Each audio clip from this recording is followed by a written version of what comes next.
बिस्मिल्लाहिर्रहमानिर्रहीम, अस्सलाम वालेकुम। लाइव डॉक्टर शाहिद मसूद के साथ मैं हूं सुमेरा सलीम।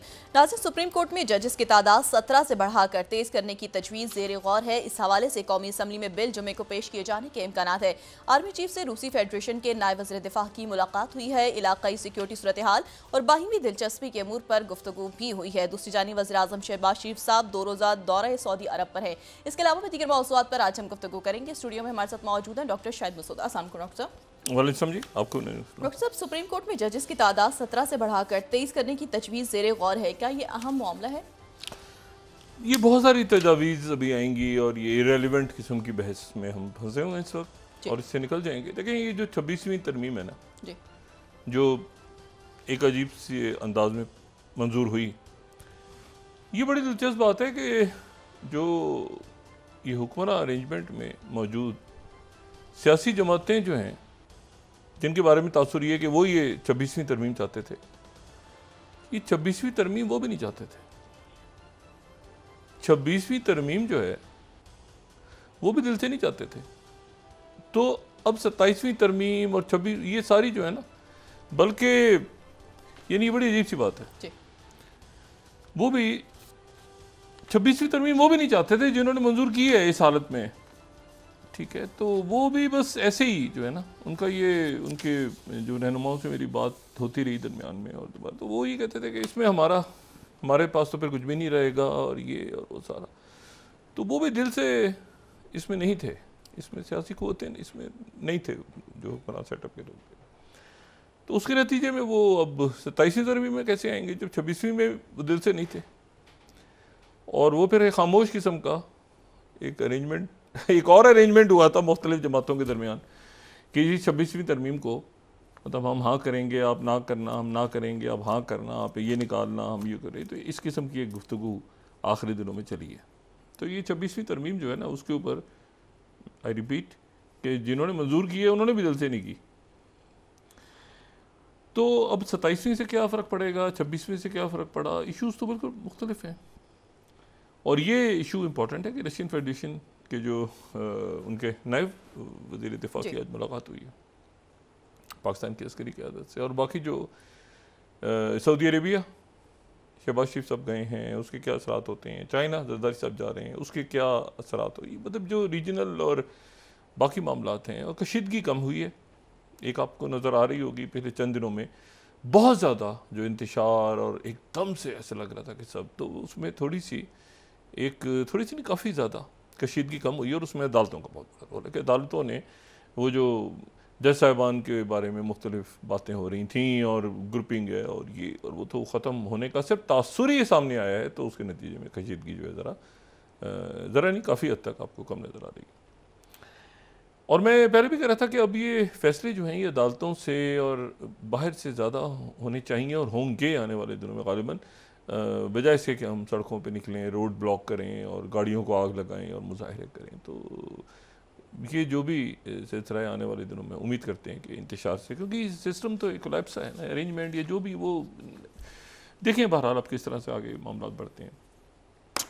लेकिन ये जो दुनिया के हालात हैं ना, तेज़ी के साथ इतने खौफनाक मरहले पे दुनिया इस वजह जाके खड़ी हो गई है कि मुझे ये अपनी मेमोरीज़ में नहीं याद आ रहा कि इस तरह से एकदम जैसे लगता है कि आतिश फिशां चारों तरफ जो है वो लावा फट रहा है या फटने को है, या क्या सूरत हाल डेवलप हो रही है। देखें, जो चंद रोज़ रह गए हैं अमेरिकन इलेक्शन में, और आज जो ABC न्यूज़ और उसके बाद ये BBC ने भी रिप्रोड्यूस किया है ये सारा बाकी चैन, तो अब आप देखें कि जो उनके नेशनल पोल्स आ रहे हैं तो 48 और 47, कहीं 48 और 48, यानी कैमला हैरिस और डोनाल्ड ट्रंप जो हैं वो बिल्कुल आप समझें कि उनकी जो वोटिंग है वो बिल्कुल पास है। और ये नवंबर का पहला मंगल यानी 5 तारीख, और फिर जो वाइट हाउस में वो पहुंचेंगे जनवरी के वस्त में। और ये जो अरसा है पूरा, इस दौरान एक कशीदगी पूरी दुनिया में अरूज पे आएगी। वो किस रुख पे जाती है, किस रुख पे नहीं जाती, वो देखना है। लेकिन इसमें जो खौफनाक आने वाले दिनों में खौफनाक और बड़े पेचीदा मामला हो सकते हैं, उसमें से एक तो ये है कि जो CIA चीफ हैं, हम शुरू करते हैं दोबारा इसको गज़ा से और फिर डॉट्स मिलते मिलते ये सारे फैल जाएंगे पूरे। कतर में मुलाकात हुई और मुलाकात हुई CIA chief William Burns, David Barnier, Mossad chief और कतर के वज़ीर ख़ारजा और कतर के जो वज़ीर आज़म है वो मोहम्मद बिन अब्दुर्रहमान, जो कि जिन्होंने बड़ा कलीदी किरदार अदा किया और अभी भी कर रहे हैं वो।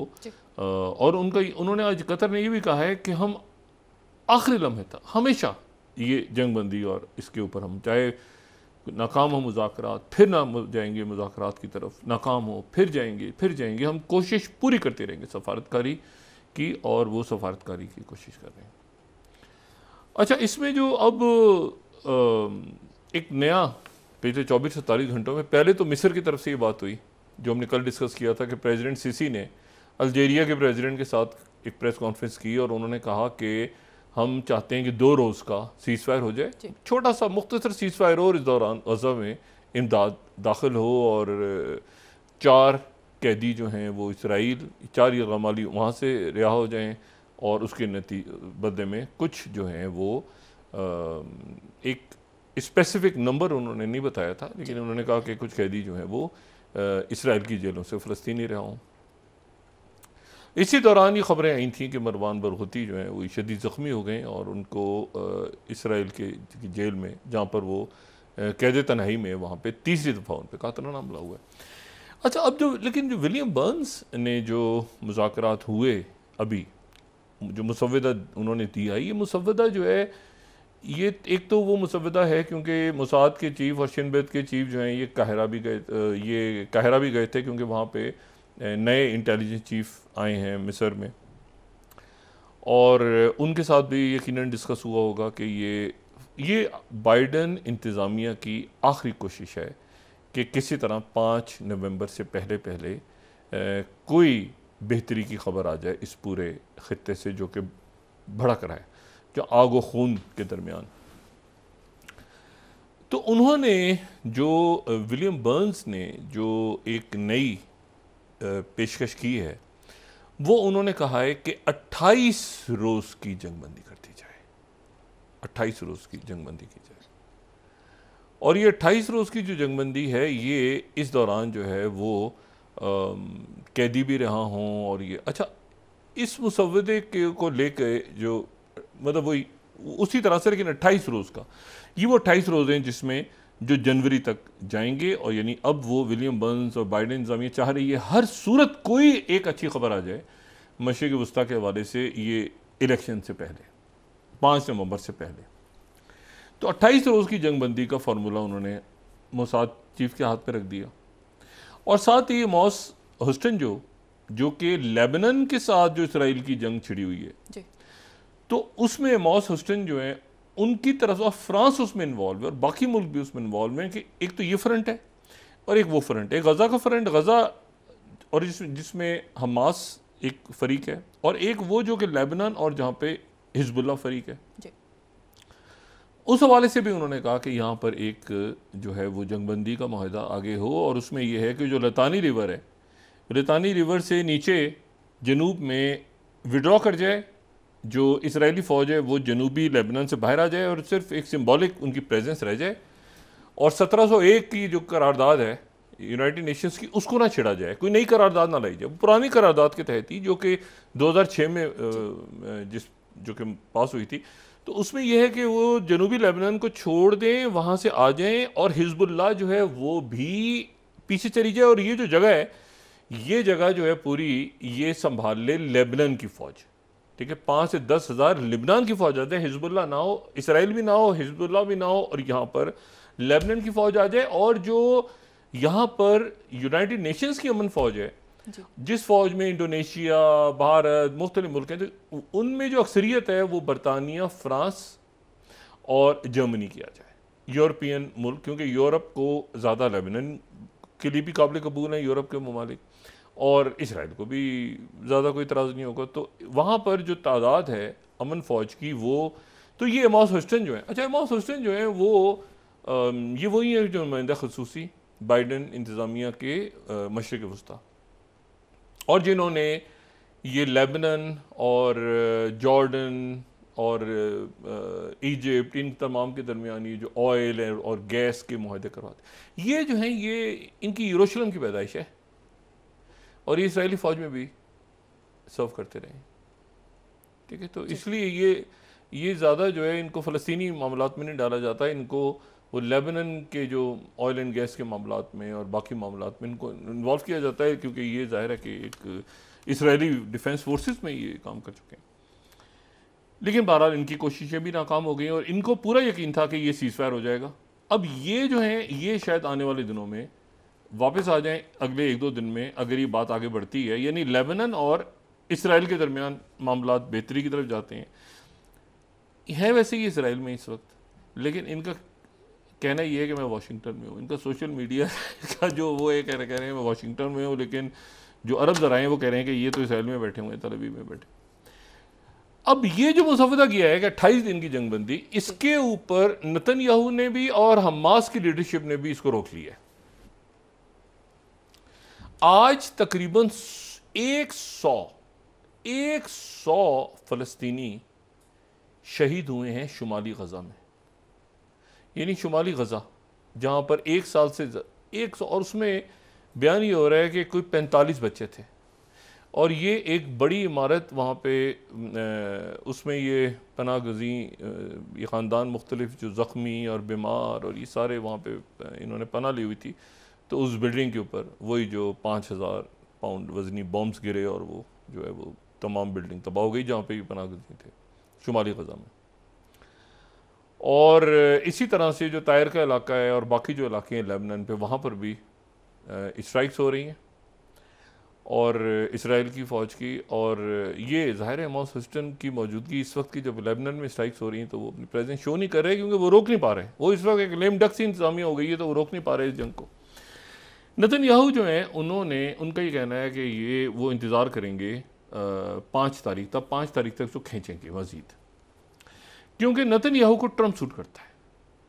डोनाल्ड ट्रंप की आमद सूट करती है नेतन्याहू को, और सूट इसलिए करती है कि नेतन्याहू को ये पता है कि एक तो डोनाल्ड ट्रंप जो है वो ईरान के हवाले से ख़ास पॉलिसी, फिर डोनाल्ड ट्रंप जो है वो अपने दौर में तल अवीव से यरूशलेम कौंसलेट को उन्होंने कहा था कि मुंतकिल करो, और फिर ये है कि वो अब्राहम अकॉर्ड और ये सारे मामलात और ये ठीक है ना, तो वो नेतन्याहू इंतज़ार कर रहे हैं कि वहाँ पे ट्रंप आ जाए तो फिर हम।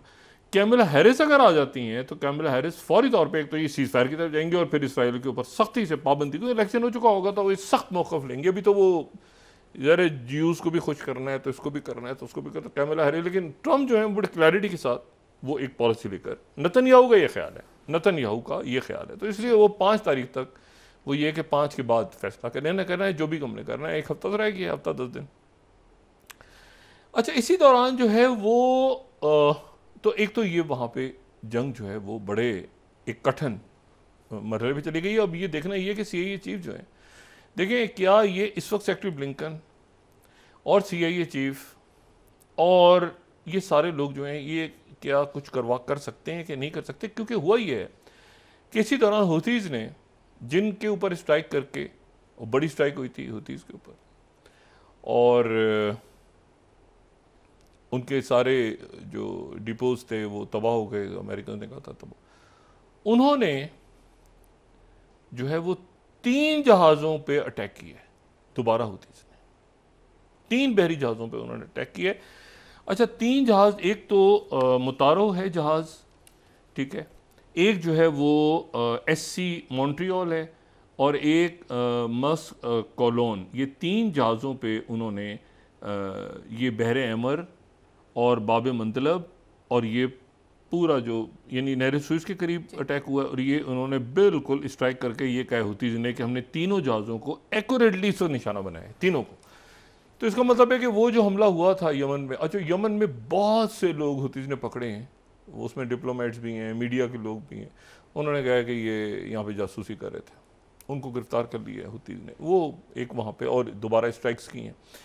लेकिन एक जो उनकी स्ट्राइक है, एक उन्होंने जो अटैक किया है हुतीज ने, वो उनका जो अटैक है वो एस्कला के ऊपर। एस्कला शहर जो है ये गज़ा और लेबनान के दरमियान जो मेडिटेरियन सी है, ठीक है ना, यानी हैफा, ये उसके साथ वहीं पर ये साहिली शहर है। यानी पूरा इसराइल क्रॉस करते हुए इसका मतलब है कि मिसाइल गया है, और उस बॉर्डर पे जहाँ पे हैफा है, तो हैफा के बिल्कुल पास जो है उस बंदरगाह के ऊपर इनका मिसाइल गिरा है। तो अगर हैफा तक या ये एस्कलॉन तक मिसाइल अगर जाता है तो इसका मतलब है पूरे इसराइल को क्रॉस करता है। अगर नक्शा देखें तो इसका मतलब ये है कि मेडिटेरियन सी के पे, यानी ये आप समझें कि ये जो है ये मेडिटेरियन सी, ठीक है, वहाँ पर अगर ये मिसाइल गिरा है जाके तो इसका मतलब पूरे इसराइल को इसने क्रॉस किया, और इसराइल को क्रॉस करता हुआ वहाँ पे किया।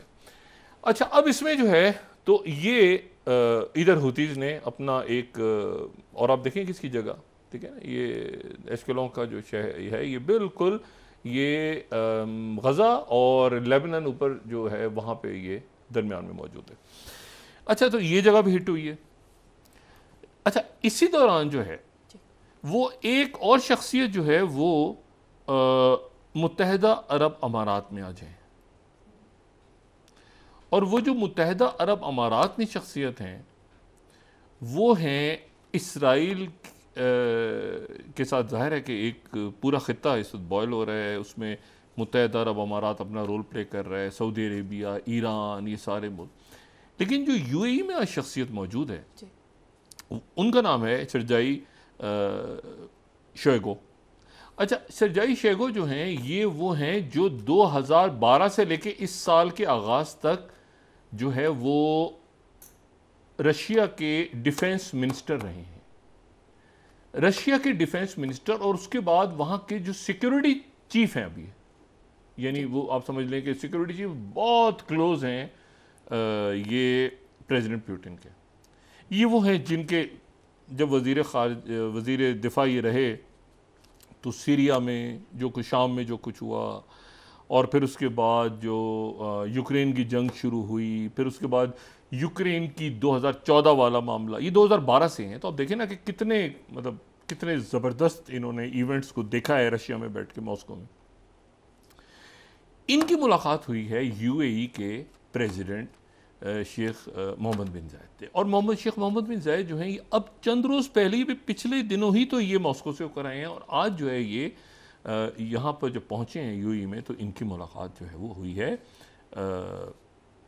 दोबारा। यानी इसके तो फॉलो अप, इसका मतलब फॉलो अप, रशिया की फॉलो अप मुलाकातें हो रही हैं वहाँ से। फिर वो रशिया के सिक्योरिटी यहाँ पे हो सकता है, ये कल हम बता रहे हों कि किसी और मुल्क में पहुँचे हैं ये।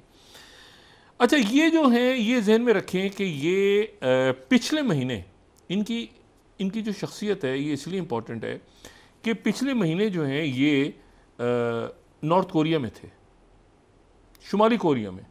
रशिया के इंटेलिजेंस चीफ जो इस वक्त यूएई में हैं वो शुमाली कोरिया में थे, वो शुमाली कोरिया जिसकी फ़ौजें इस वक्त रशिया में हैं, तो ये शुमाली कोरिया में थे, और शुमाली कोरिया से ये सीधा ईरान आए थे, और ईरान के बाद ये दमिश्क में जाके बशारुल असद से मिले थे। शुमाली कोरिया, ईरान, दमिश्क, मॉस्को, और उसके बाद अब यूएई। तो ये बहुत ज़्यादा फ़ाल हैं, एक्टिव हैं इस वक्त रशिया के बहुत से लोग। अच्छा, अब आ जाए कि अब इसके डॉट्स जोड़ें कि रशिया जो शुमाली कोरिया जिसका मैंने जिक्र किया, शुमाली कोरिया की जो वज़ीर ख़ारजा हैं खातून, उनकी खातून वज़ीर ख़ारजा जो हैं, शुमाली कोरिया के ऊपर ये इल्ज़ाम लगाया है अमेरिका ने भी और साउथ कोरिया ने भी। और अच्छा, साउथ कोरिया और नॉर्थ कोरिया के दरमियान जंग ख़त्म नहीं हुई। 1953 के अंदर वो एक जो DMZ बना था बीच में, डीमिलिटराइजेशन, तो जंग जारी है, जंग ख़त्म नहीं हुई।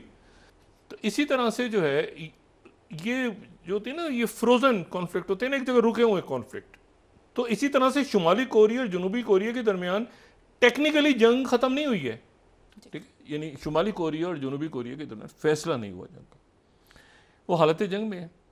लेकिन जो शुमाली कोरिया वो न्यूक्लियर पावर है और साउथ कोरिया तो नहीं है। साउथ कोरिया जो है वो तो न्यूक्लियर पावर नहीं है, वहाँ अमेरिका की फोर्सेज हैं, जापान की तरह बेसिस हैं, सब कुछ है, लेकिन न्यूक्लियर पावर वो तो इंटर कॉन्टिनेंटल बैलिस्टिक मिसाइल चलाते रहते हैं जो शुमाली कोरिया वाले। तो ये जो है ये वहाँ पर पिछले माह जो है ये मौजूद थे और इन्होंने जो है वो ईरान का, शुमाली कोरिया का, दमिश्क का, इन सारे मुल्क और कई और मुल्क जो कि जाहिर नहीं हुआ वो उसका दौरा किया, लेकिन यूएई ने इसको आज पब्लिक किया है तस्वीर को कि ये हमारे पास मौजूद हैं उनके रशिया के सिक्योरिटी चीफ। अच्छा, अब इसमें जो है वो जो शुमाली कोरिया की जो खातून वजीर खारजा हैं, वो शुमाली कोरिया जिस पे इल्ज़ाम लगाया पहले ज़ेलेंस्की ने, फिर साउथ कोरिया की इंटेलिजेंस एजेंसीज ने कहा कि शुमाली कोरिया की ट्रूप्स रशिया पहुंच गई हैं, फिर कल नेटो ने कहा बाकायदा, उनका एलामिया आया कि जी शुमाली कोरिया की जो फौज है वो रशिया में मौजूद है और ये मुनासिब नहीं है, इसकी हम मजम्मत करते हैं और इसको यहाँ पर इसके आने की यहाँ पर आने की कोई तुक नहीं बनती। रशिया ने आगे से जवाब दिया कि हमारा तो उनके साथ एक स्ट्रेटेजिक एग्रीमेंट हो चुका है काफ़ी अर्सा पहले और ये एक स्ट्रेटेजिक एग्रीमेंट है और उसके तहत अगर नॉर्थ कोरिया आ रहा है तो ठीक है, यही तो एग्रीमेंट हुआ था। लेकिन आज जो है वो शुमाली कोरिया की खातून वजीर खारजा मॉस्को पहुंच गई हैं। मॉस्को, शुमाली कोरिया की वजीर खारजा मॉस्को में है इस वक्त। वो मॉस्को जिसके बारे में नेटो ये कह रहा है और अमेरिकन जी कह रहे हैं कि ये तो यहाँ पे जंग है और ये जो मामला जो है ये शुमाली कोरिया अगर आया तो यहाँ पे। अब जो ज़ेलेंस्की हैं उनको उनका ये कहना है ज़ेलेंस्की का कि अमेरिका ने कहा है कि टोमाहॉक मिसाइल जो हैं अच्छा पहले तो वो ACTMs वगैरह की बात चली थी, वो कम उनकी वो शॉर्ट रेंज है, वो बहुत दूर नहीं जा सकते बैलिस्टिक मिसाइल, क्रूज मिसाइल। उन्होंने कहा कि टोमाहॉक मिसाइल जो हैं वो हमें दिए जाएं और वो हम इस्तेमाल करके रशिया के बहुत आगे तक, वो 7 गुना ज़्यादा उनकी जो यानी जो उनकी जो रीच है वो 7 गुना ज़्यादा है, तो उन्होंने कहा वो हमें दिए जाएं और वो दें और वो हम इस्तेमाल करेंगे। अच्छा, अब सिनेरियो ये बना कि Reuters 28 slide, no new limits on Ukraine's use of US arms if North Korea joins Russia's fight, ये पेंटागन ने कहा है कि US जो आर्म्स हैं उसके इस्तेमाल करने पे कोई पाबंदियां अब नहीं होगी। पहले था ना कि अमेरिका ने पाबंदी लगा दी है कि रशिया के ऊपर इस्तेमाल नहीं करने आपने और वगैरह वगैरह वगैरह, और लेकिन अब वो कह रहे हैं कि इसके ऊपर, और इसको कीव से भी, कीव इंडिपेंडेंट 29 में कोट कर दो, US won't impose new restrictions on Ukraine use of American weapons in north Korea join pentagon से, ठीक है। और टोमाहॉक उन्होंने मांगे हैं, टोमाहॉक हमें इजाज़त दी जाए कि टोमाहॉक जो है वो मिसाइल इस्तेमाल किए जाएं। अब रशिया जो है वो ये बात बड़ी क्लैरिटी के साथ कह चुका है प्रेसिडेंट पुतिन कि अगर ये मिसाइल, टोमाहॉक मिसाइल जर्मनी में है ऑलरेडी, जर्मनी में जब भी आए थे अभी नस्ब हुए थे दोबारा, क्योंकि इनका वो एग्रीमेंट, न्यूक्लियर एग्रीमेंट वगैरह रुके हुए सारे, स्टार एग्रीमेंट वो सब रुका, होल्ट हुआ है अभी सारा, अमेरिका, नेटो और रशिया के दरमियान। उन्होंने कहा था कि हमें उस जगह तक ना लाया जाए जहां पर हम न्यूक्लियर वेपन्स को इस्तेमाल करें। अच्छा, प्रेसिडेंट पुतिन ने यह बात 2008 में कही थी कि जॉर्जिया को नेटो में लाने की कोशिश ना की जाए वरना हम हालत जंग में हम अटैक कर देंगे, मतलब हम जंग में इन्वॉल्व हो जाएंगे। अमेरिकन ने उसको, ऐसी बात है, वो 2008 में जंग छिड़ गई जॉर्जिया पे, और फिर जॉर्जिया वो हमें पता ही है साउथ और ईस्ट और केजिया के जो इलाके। उसके बाद उन्होंने कहा यूक्रेन भी कोशिश ना करें नेटो में जाने की। यूक्रेन की तरफ से बात हुई, आगे पीछे दाएं में, फिर जंग छिड़ गई, 2014 में छिड़ी, फिर उसके बाद अब 2022 से जारी है जंग, और वो किस तरफ जा रही है आगे वो भी बात करते हैं। अब तो शुमाली कोरिया भी उसमें आ गया, और शुमाली कोरिया की वजीर खारजा पहुंच गई मॉस्को इस सिचुएशन में। और अमेरिकन्स ने बकौल ज़ेलेंस्की के ये कहा, और पेंटागन की तरफ से बात हुई है कि अब आप इस्तेमाल, अगर नॉर्थ कोरिया जंग में आएगा तो यहाँ पे आप लॉन्ग रेंज मिसाइल यूज़ कर सकते हैं, टोमाहॉक। और प्रेसिडेंट पुतिन ये बात बार बार कह चुके हैं कि अगर ये टोमाहॉक मिसाइल यूक्रेन ने इस्तेमाल किए, यूक्रेन को दिए गए इस्तेमाल करने के लिए, तो हम न्यूक्लियर वेपन्स का इस्तेमाल कर सकते हैं। तो अब से कुछ देर पहले प्रेसिडेंट पुतिन ने ऑर्डर किया है अपनी न्यूक्लियर फोर्सेस को कि वो फौरी तौर पे एटमी मशकें शुरू कर दें न्यूक्लियर वेपन्स के साथ। और मैं यहां पे कोट कर रहा हूं इस वक्त 32nd एसोसिएटेड प्रेस की ब्रेकिंग न्यूज और 33rd राइटर्स की ब्रेकिंग न्यूज। पुतिन ने मोबिलाइज किया है न्यूक्लियर फोर्सेस को, और पुतिन का ये कहना है 32nd एंड 33rd स्लाइड, वो ये कह रहे हैं कि अगर जो है वो, ये मैं मजाक नहीं कर रहा, मैंने पहले कहा था कि जॉर्जिया में मत करो, आपने जॉर्जिया को कहा तो मैंने अटैक किया, फिर मैंने कहा यूक्रेन को मत करो नेटो में, आप नहीं किया मैंने, अब मैं यहां पे न्यूक्लियर वेपन यूज कर रहा हूं और एक्सरसाइजेस शुरू कर दी हैं, स्वीपिंग, वो बिल्कुल जो है ना, रॉयटर्स भी कह रहे हैं kick off strategic nuclear training exercise, कह रहे हैं कि अगर टोमाहॉक इस्तेमाल, अगर टोमाहॉक दे दिए इसके हाथ में, यहां पे मिसाइल आए।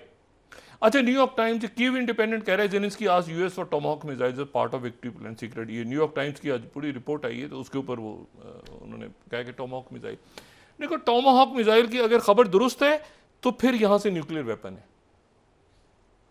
यहां से न्यूक्लियर वेपन्स है, और न्यूक्लियर वेपन्स की जो एक्सरसाइज है वो शुरू हो गई है। अच्छा, अब जो है वो, अब जरा वक्फा लें, फिर उसके बाद बात करते हैं कि अब इस कहानी में क्या न्यूक्लियर वेपन्स और टैक्टिकल न्यूक्लियर वेपन्स, यानी वो वेपन्स जो यानी टैक्टिकल, ठीक है ना, शॉर्ट रेंज जो उधर गिरे जाके और यूक्रेन की तरफ, और क्या वो इस्तेमाल, और क्या नॉर्थ कोरिया की ग्राउंड फोर्सेस यहाँ पे पहुँच गई हैं, और ये पूरी दुनिया में इस वक्त एक शॉक वेव्स गई हैं कि पुतिन ने एक तो टोमाहॉक के बाद, उसके बाद नॉर्थ कोरिया की फॉरेन मिनिस्टर की आमद, खातून है वो, उनकी आमद मॉस्को में, और टोमाहॉक की इजाज़त, और साथ ही पुतिन का न्यूक्लियर एक्सरसाइज शुरू करने का ऐलान। ब्रेक के बाद डिस्कस कर लेते हैं भाई। नाज़रीन, वापस आते हैं एक छोटे से ब्रेक के बाद।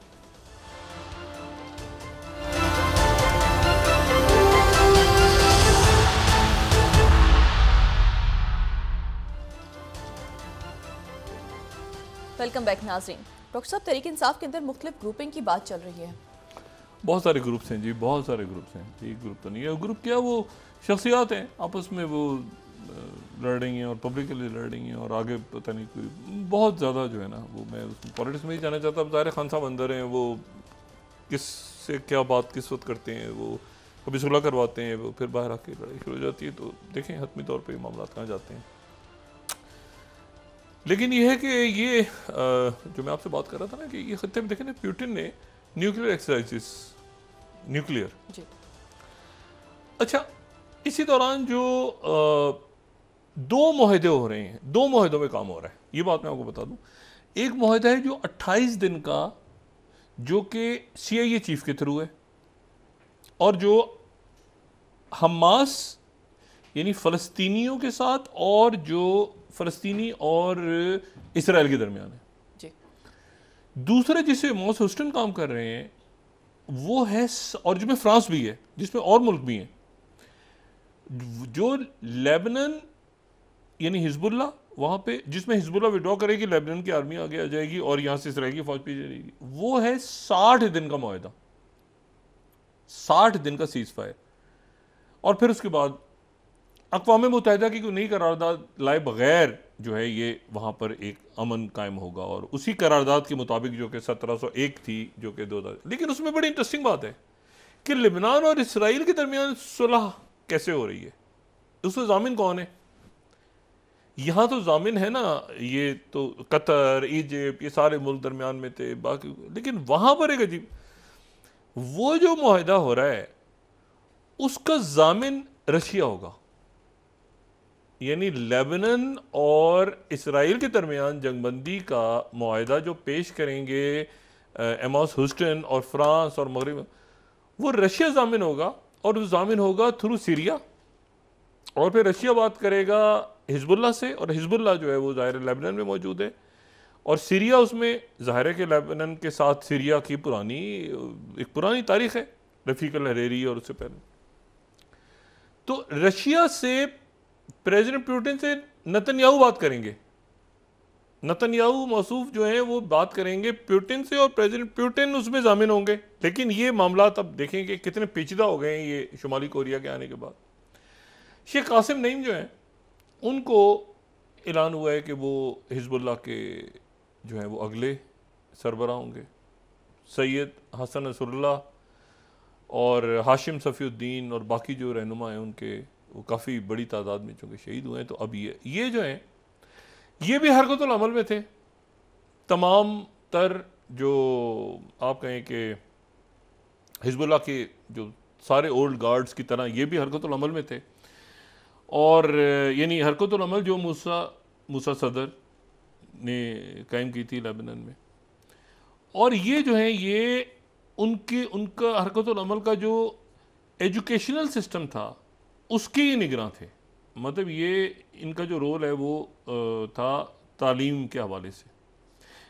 और ये उसके बाद ये नजफ़ इराक़, और फिर उसके बाद ये जो आयतुल्लाह मोहम्मद हुसैन फदलुल्लाह के ये शागिर्द थे। जो आयतुल्लाह मोहम्मद फदलुल्लाह हैं वो लेबनान की और इराक़ की और इस इलाके की तारीख़ में उनका एक बड़ा इंपॉर्टेंट रोल है। 2010 में उनका इंतकाल हुआ था, 74 साल की उम्र में। उनके शागिर्द थे, और उनके ऊपर कई असैसिनेशन अटैम्प्ट्स हुई इसराइल की तरफ से। उनके बारे में कहा जाता है कि वो जो हैं वो हिजबुल्लाह की जो क़याम हुआ उसके पीछे उनका जहन काम कर रहा था। और लेकिन 2010 में उनका इंतकाल हुआ। लेकिन वो उनको बड़ी मतलब उनकी किताबें जो हैं वो काफ़ी उन्होंने लिखा मज़हब के हवाले से, और काफ़ी वो एक आलमी दीन के तौर पे। लेकिन जहन उनका जो था वो कहते हैं कि वो ब्रेन था हिजबुल्लाह के क़याम के वक्त। ये उनके बरह रास्त शागिर्दों में से हैं। यानी सैयद हसन नसरुल्लाह या हाशिम सफ़ीउद्दीन या बाकी शख्सियात के बरक्स ये उनके डायरेक्ट शागिर्दों में से हैं, जो कि जिनके बारे में कहा जाता है कि वो हिजबुल्लाह का ब्रेन थे। तो ये 1991 में यानी जैसे ही ये हिजबुल्लाह एक शक्ल लेती है, 82 में कायम होती है, और फिर उसके बाद ये उसमें उसको ज्वाइन करते हैं, ठीक है ना। शुरू में हरकत अमल को छोड़ते हैं, और उसके बाद 79 का इनकलाब आ गया तो 82 में हिजबुल्लाह बनी। तो ये ईरान, और अभी भी इनके बारे में ये ख्याल है, ये गुमान है कि ये शायद ईरान में मौजूद हैं। और ये जो ईरान के वज़ीर ख़ारजा हैं, जिनकी आज सऊदी वज़ीर ख़ारजा से बात हुई है काफ़ी तवील, सऊदी वज़ीर ख़ारजा के और ईरान के वज़ीर ख़ारजा की आज बड़ी लंबी गुफ्तगू हुई है। तो वो जो है वो उनके साथ प्लेन में फ़्लाई करके वो तेहरान में आके मुकीम हो गए थे। लेकिन ये मुख्तलिफ ख़बरें हैं। इशू जो है इसमें कॉम्प्लेक्सिटी ये है कि यूक्रेन की जंग किसी और रुख पे चली गई है। अच्छा, जॉर्जिया में जो इलेक्शन हुआ है और जो जापान में हो रहा है, वो सारे जो एक अफरा तफरी फैली हुई है, हर तरफ केओस है। लेकिन नॉर्थ कोरिया का बहुत आगे तक जाना, यानी इस जंग में बहुत आगे तक जाना, और फिर अमेरिका का ये कहना ज़ेलेंस्की को कि अच्छा जी अब आप ये अच्छा अभी टॉमहॉक्स यहाँ नहीं है, वो तो जर्मनी में है ना, यहाँ यूक्रेन में तो जो मौजूद भी है मिसाइल उनको भी अमेरिका यूज़ करने की इजाज़त नहीं दे रहा है। वो कह रहे हैं अब हम देंगे। जैसे ही उन्होंने अमेरिका ने कहा कि अब हम इजाज़त देंगे, ज़ेलेंस्की ने जैसे ही कहा कि जी हमें इजाज़त दे दी है और अब हम इस्तेमाल करेंगे, और ये तो फौरी तौर पे प्रेसिडेंट पुतिन ने इशारा कर दिया कि न्यूक्लियर एक्सरसाइज शुरू कर दिया।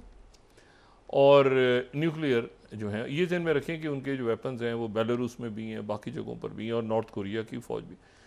तो एक बहुत बड़ा टर्मोइल, केओस, और ये दुनिया एटमी जंग के किसी दाने पे जाके खड़ी हो गई है। ज़ाहिर है एक महदूद एटमी जंग, ठीक है, लेकिन जो कि नॉर्थ कोरिया है इसमें, तो नॉर्थ कोरिया को अगर नॉर्थ कोरिया की फ़ौज होती है, जो मैंने उस दिन भी बात की थी कि नॉर्थ कोरिया के ऊपर अगर फ़र्ज़ करें कोई यहाँ से वेपन्स जाते हैं, नॉर्थ कोरिया की फ़ौजी उसमें मारे जाते हैं, तो ये मामला क्या यूरोपियन जो फ्रंट है उस तक रहेगा या ये पैसिफिक तक चला जाएगा, क्योंकि वहाँ पर नॉर्थ कोरिया जो है वो साउथ कोरिया कमज़ोर है नॉर्थ कोरिया के मुकाबले में। इसलिए उसकी वजह ये कि साउथ कोरिया न्यूक्लियर नहीं है। जो न्यूक्लियर ममालिक हैं, रशिया जो है जी। वो दुनिया के सबसे ज़्यादा न्यूक्लियर वेपन्स रशिया के पास हैं, ठीक है ना। अमेरिका के पास और बाकी मुल्कों के पास उतने वेपन्स नहीं हैं जितने रशिया सबसे ज़्यादा न्यूक्लियर वेपन्स रखता है।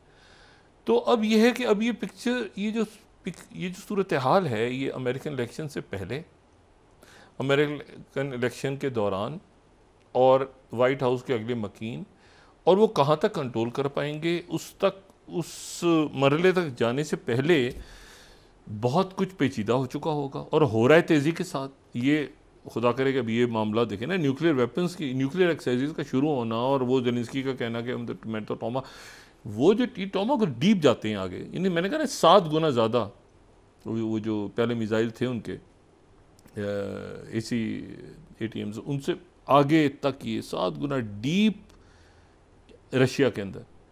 अच्छा, उनके पास अपने सिस्टम्स भी हैं, वो डिफेंड, रशिया ख़ुद भी डिफेंड कर सकता है, S-400 वो रशिया अपने। लेकिन ये कि मिसाइल का इस्तेमाल होना ये एक ऐसी बात है जिस पे पुतिन कह चुके हैं कि इस्तेमाल हुआ तो हम न्यूक्लियर यूज़ करेंगे। तो अब यहाँ पे नेटो के ममालिक, पोलैंड, जर्मनी, फ्रांस, बरतानिया, ये सब किस तरह से देख रहे हैं? क्या नेटो समिट होगी इन हालात में? और ट्रंप आ गए तो उनका क्या ताल्लुक है नेटो से? और फिर ये मुल्क जो कि ईस्टर्न जो यूरोप के मुल्क हैं, उनमें कई मुल्कों में राइट विंग आ गई है जो कि प्रो रशिया हैं, जो जंग नहीं चाह रहे। जो वेस्टर्न यूरोप है वो भी जंग नहीं चाह रहा, वो भी चाह रहा है कि इकॉनमी आगे बढ़े सुकून, लेकिन ये जंग जो है वो आ गई है।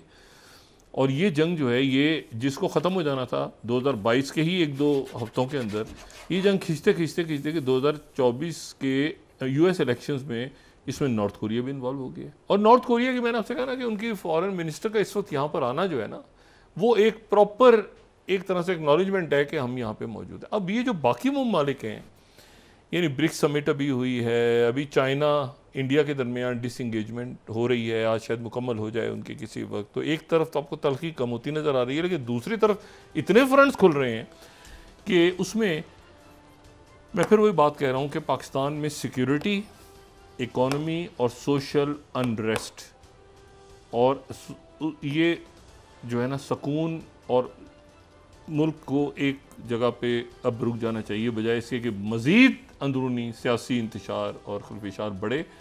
और क्योंकि हालात पूरा, अब देखें ना खित्ते के हालात, दुनिया के हालात कहाँ जा रहे हैं, और ये सारा आपके उस पड़ोस में हो रहा है। क्या कॉकेसस ये हैं, ये सेंट्रल एशिया है, ये आपके साथ मशरिक़ वस्ता है, ये मतलब सारा कुछ दाएँ बाएँ हो रहा है आपके।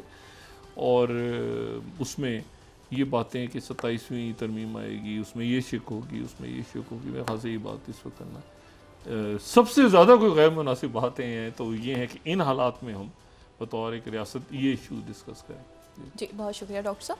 नाज़रीन, इसके साथ ही आज का प्रोग्राम अपने इख्तिताम को पहुंचा। मुझे सुमेरा सलीम को इजाज़त दीजिए। अल्लाह निगहबान। जी डॉक्टर साहब, अपने दोस्तों, रिश्तेदारों, गिरदोनवाह के लोगों का सब ख्याल रखिएगा। अल्लाह हाफ़िज़।